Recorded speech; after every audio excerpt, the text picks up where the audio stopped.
Now, this isn't very often that I do this, but utopia warning. This is for you, my dear listeners, who have tuned in since the beginning of the pandemic to watch me inform you, week in, week out, of Britain's gradual decline into dystopia and authoritarianism. From COVID negligence and corruption to constant scandal. We've had some times, haven't we? Remember when I had to tell you what that pound shop Harold Shipman, Matt Hancock, had been up to? Shouldn't really call him a pound shop Harold Shipman. He had a way bigger hit target. Remember when I had to tell you about Warburton, the Tory MP that was caught sniffing gack off a baking tray? A baking tray. Still to this day it makes no sense. It's greasy. Remember when I had to tell you about Michael Gove turning up at that rave in Aberdeen? Remember when I had to tell you about Priti Patel turning off that person's ventilator? Or that time that, Johnson was caught getting noshed off in his own office? Only one of those stories isn't true, and it's hard to tell which one, isn't it? But finally, I have some good news to bring you. In answer to your question, Robert Peston, is there any hope for the Tories after by-election humiliations? Fucking no. The reason my face is doing this weird thing is because the Tories are having an incredibly bad day. I'm actually alarming myself by smiling this much. I might try and frown.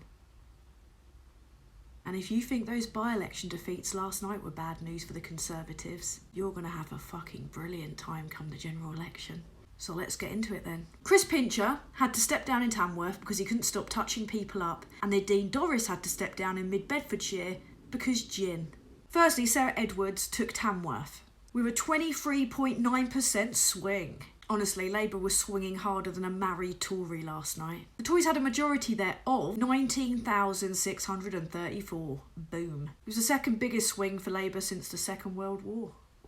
In Mid-Bedfordshire, it was Alastair Strathern. Now, this is actually the seat that everyone said was going to be close, because Nadine Dorries had a 24.6 thousand majority. The Tories have held this seat since 1931, and it was the biggest majority vote turnover in modern history. It was a very safe Tory seat. The Conservatives' culture wars and excessive racism and divisiveness caused far-right parties to come through, like Reform and Britain First. Fear not, they had quite a small percentage of the vote share, like 1,000 here and there, but it essentially split the fash vote. The Tories weren't just beaten by their own culture wars, no. They were in part beaten by the first past the post system, an incredibly unfair voting system which usually favours them.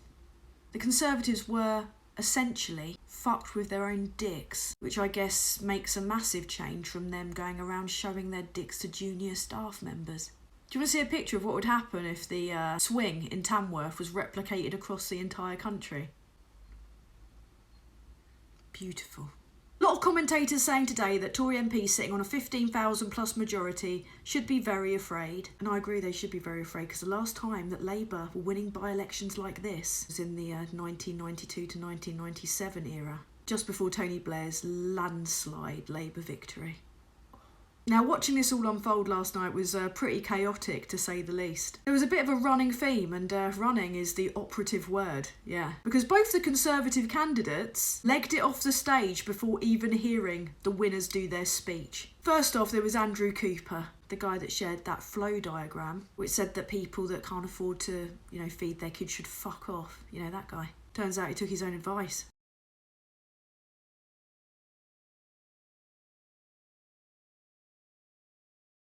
Come on, Andrew, you know the saying. No one likes a ginger baby. Just so I don't get cancelled by gingers, I just want to emphasise that that's a joke. This scene was also replicated in Mid-Beds, when the candidate, Festus Akinpasoye, legged it straight out the door too.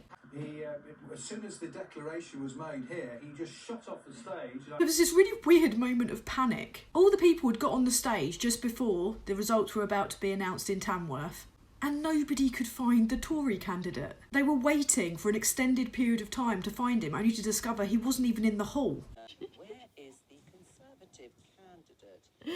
Maybe he's gone to tell some more poor people to fuck off. One of the few Tories that were willing to do the media rounds today was Greg Hands, aka Postman Twat, because he constantly rolls out that letter that Labour was supposed to have left after they lost the last election. The letter about there being no money left that's been widely debunked as a joke, an ongoing joke actually. This is him when asked about whether or not the Tories can win the next election.